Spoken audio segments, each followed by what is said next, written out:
Assalamualaikum warahmatullahi wabarakatuh. Perkenalkan, nama saya Muhammad Antoni Wijaya, NIM F1D1200029 dari Fakultas Sains dan Teknologi. Saya mahasiswa Teknik Pertambangan. Dalam hal ini saya akan menjelaskan contoh dan kegunaan mineral dari 7 kelas utama mayor dan 8 kelas minor, yaitu dalam memenuhi tugas mata kuliah Kristalografi dan Mineralogi dengan dosen pengampu yaitu Pak Wahyu Desar STMT. Baik, langsung saja saya akan menyebutkan ada beberapa 7 kelas utama mayor. Ada 7 kelas utama mayor. Yang pertama yaitu ada silikat. Yang kedua ada oksida, yang ketiga ada sulfida, yang keempat ada sulfat. Yang kelima ada karbonat, keenam ada halida, dan ketujuh ada native elements. Baik, saya akan menjelaskan yang pertama dulu, yaitu ada kuarsa dengan rumus kimianya SiO2. Kuarsa adalah salah satu mineral yang ditemukan di kerak kontinen bumi. Mineral ini memiliki struktur kristal heksagonal yang terbuat dari silika trigonal terkristalisasi dengan skala kekerasan itu sekitar 7 MOHs dan densitasnya 2,65. Bentuk umum dari kuarsa ini adalah prisma segi 6 yang memiliki ujung piramida segi 6. Yang kedua yaitu ada rijang. Ada rijang atau batu api adalah batuan endapan silikat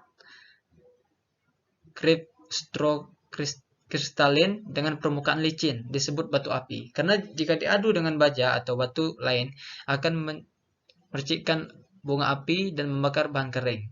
Rijang biasanya berwarna kelabu tua, biru, hitam, ataupun coklat tua. Rijang ini kegunaannya pada zaman batu, rijang banyak dipergunakan untuk membuat senjata, peralatan seperti kapak dan lain-lain. Digunakan juga sebagai indikator untuk laut dalam. Yang ketiga ada olivin. Olivin adalah mineral magnesium besi silikat dengan rumus Fe2SiO4. Olivin ini banyak ditemukan di bawah permukaan bumi, namun lapuk dengan cepat di permukaan bumi. Rasio magnesium dan besi bervariasi, fosfarit dan vialit. Komposisi olivin umumnya dinyatakan sebagai persentase molar, fosfarit dan vialit. Baik, di sini saya akan melanjutkan yaitu yang kedua yaitu ada oksida, magnetit. Magnetit, apa itu magnetit? Magnetit adalah mineral dan satu dari 3 besi oksida paling umum di alam, yaitu dengan rumus kimianya itu Fe3O4. Magnetit adalah mineral yang paling memiliki sifat magnet di antara semua mineral alam di bumi. Kegunaan dari magnetit tadi yaitu digunakan dalam industri logam berat seperti besi dan baja. Lanjut, yaitu yang kedua ada hematit dengan rumus Fe2O3. Hematit dan ilmenit membentuk larut pada suhu 950 derajat. Hematit merupakan mineral yang berwarna hitam. Hingga abu-abu perak atau baja, coklat hingga merah, kecoklatan atau merah. Hematit ini biasa digunakan sumber logam besi sebagai bubuk pigmen, bubuk pengkilap, dan dapat dibuat batu permata karena kristalnya yang berwarna hitam. Lanjut, yaitu ada korundum dengan rumus kimianya Al2O3. Korundum ini biasa digunakan untuk sebagai bahan abrasif, industri elektronik, dan batu permata. Baik, saya akan melanjutkan yaitu pada mineral ketiga, sulfid atau sulfida. Yaitu pertama yaitu ada sphalerite. Sphalerite ini biasa digunakan untuk anting-anting seperti sejenis perhiasan yang dimana lebih minim risiko mengalami kerusakan. Sebagaimana ketika digunakan sebagai cincin ataupun gelang, karena sangat minim akan mengalami kerusakan. Yang kedua ada pirit dengan rumus Se2. Pirit juga kita kenal sebagai besi palsu. Dengan rumus kimia itu FeS2. Sulfida besi. Pirit dianggap sebagai mineral yang paling umum dari kelompok mineral sulfida. Yang ketiga ada galena. Galena adalah mineral yang sangat penting karena berfungsi sebagai biji untuk sebagian besar produksi timbal di dunia. Galena juga merupakan biji yang signifikan dari perak. Penggunaan timbal paling penting saat ini adalah dalam baterai timbal. Sebuah baterai khusus mengandung sekitar 20 pon timbal dan harus diganti 4 atau 5 tahun. Baik, di sini saya akan lanjutkan, yaitu ada mineral keempat, sulfat. Ada berit dengan rumus kimianya BSO4. Barit merupakan mineral yang memiliki senyawa barium sulfat. Ini bisa digunakan ataupun dimanfaatkan sebagai bahan tambahan untuk pembuatan kertas dan karet seperti barang-barang manufaktur. Yang kedua ada gipsum. Yang kedua itu ada gipsum. Gipsum atau CaSO4 ini. Gipsum berasal dari bahasa Yunani yang artinya adalah memasak, di mana ketika abad itu orang-orang membakar gipsum untuk memasak. Gipsum bermanfaat atau bisa digunakan sebagai penambah kekerasan pada bahan bangunan, untuk bahan baku, kapur tulis, campuran bahan, dan pembuatan lapangan tenis. Itu salah satunya.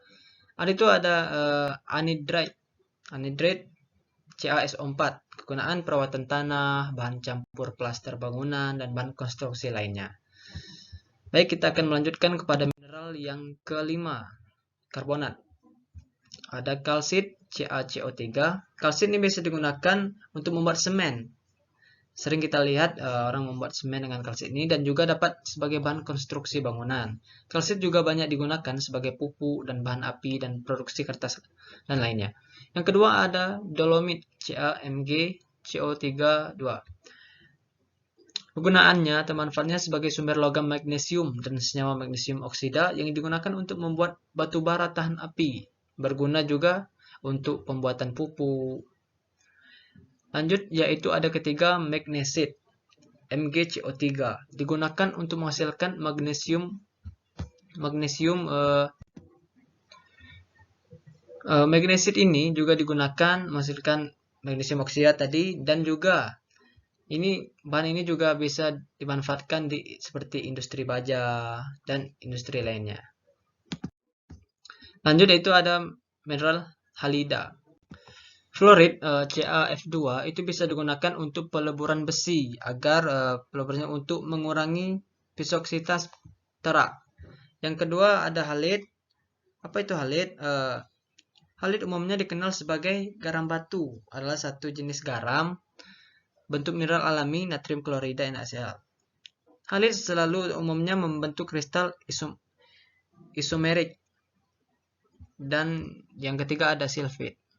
Silfit ini bisa dimanfaatkan itu sebagai pupuk karena memiliki kandungan pupuk dan yang lainnya. Mineral native element. Yang terakhir itu ada mineral native element. Satu ada emas. Emas tentu kita tahu bahwa sebagai perhiasan sering dipakai, sebagai barang komoditas yang harganya selalu naik. Emas tidak bereaksi terhadap zat kimia lainnya, tetapi terserang oleh klorin, fluorin, dan aqua regia. Yang kedua ada perak. Apa itu perak? Perak itu dengan simbol Ag, unsur logam dengan nomor atom 47, simbolnya Ag. Dari bahasa Latin argentum, dari akal PIE yang berkonstruksi sebagai atau bersinar, sebuah logam transisi lunak, putih, dan berkilau. Ia memiliki konduktivitas listrik, konduktivitas thermal, reflektivitas tinggi di antara semua logam. Yang ketiga ada tembaga. Tembaga adalah suatu unsur kimia dalam tabel periodik yang memiliki lambang Cu dengan nomor atom 29. Namanya berasal dari bahasa Latin koprom. Tembaga merupakan konduktor panas dan listrik yang baik. Selain itu, unsur ini memiliki korosi yang cepat sekali. Baik, saya akan melanjutkan pada 8 golongan mineral kelas minor, yaitu ada sulfasat. Yang satu ada prostate atau simbolnya Ag3AsS3. Yang kedua ada tetrahedrid. Yang ketiga ada peragrit. Ketiga mineral ini berguna untuk spesimen mineral yang digunakan sebagai biji timah. Lanjut. Yang kedua ada nitrat. Niter, KNO3. Apa itu niter? Niter adalah bentuk mineral kalium nitrat, KNO3, yang juga dikenal sebagai salpeter. Sejarahnya, istilah niter tidak dibedakan dengan baik dari netron. Keduanya didefinisikan sangat gampang, tetapi umumnya merujuk pada senyawa karbonat atau nitrat dari natrium atau kalium. Yang kedua ada barium nitrat. Barium nitrat biasa digunakan sebagai bahan kembang api, kaca optik, tembikar uranium, rendimen garam, suhu rendah, dan garam. Barium nitrat ini senyawa kimia dengan rumus dengan simbol tadi BaNO3(2). Senyawa ini merupakan garam yang terdiri dari barium dan ion nitrat. Barium nitrat berbentuk padat dan berwarna putih pada suhu ruangan. Senyawa ini dapat larut dalam air dan beracun. Yang ketiga yaitu ada kalsium nitrat. Kalsium nitrat atau disebut pula Norgesellpeter adalah suatu senyawa anorganik yang rumus kimianya CaNO3(2). Garam tak berwarna ini menyerap kelembapan. Jadi garam ini berwarna ini menyerap kelembapan dari udara dan umumnya ditemukan sebagai tetrahidrat. Senyawa ini terutama digunakan sebagai komponen dalam pupuk, namun memiliki aplikasi lain. Kalsium nitrat ini memiliki massa molar itu sekitar 164. Titik leburnya itu sekitar 561 derajat Celcius. Saya akan melanjutkan. Yang ketiga yaitu ada borat, kernit. Kernit bisa digunakan untuk membantu penggunaan nutrisi dan mengatur nutrisi yang lain, menolong produksi gula dan karbohidrat. Ada penit. Penit sering digunakan sebagai perhiasan. Penit adalah mineral borat yang sangat langka. Ini pertama kali ditemukan di Myanmar oleh ahli mineral dan pedagang pertama Inggris, Arthur SD. Sasaki salah satu mengartikannya sebagai ruby, sampai ditemukan sebagai batu permata baru pada tahun 1950-an. Yang terakhir yaitu ada colemanite, yaitu sering kita dengar, itu berguna di bidang industri seperti pembuatan kaca dan lainnya. Lanjut yaitu ada tungstat, phenolate. Tungstat, respit, dan hupnerate. Yang pertama yaitu ada phenolate. Phenolate adalah mineral tungstat klorida timbal yang langka dengan rumus Pb2WO2Cl2. Phenolate mengkristal dalam sistem kristal ortobik. Sistem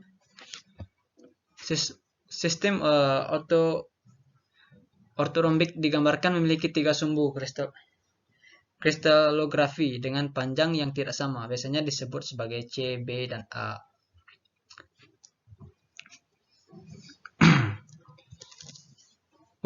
Hupnerate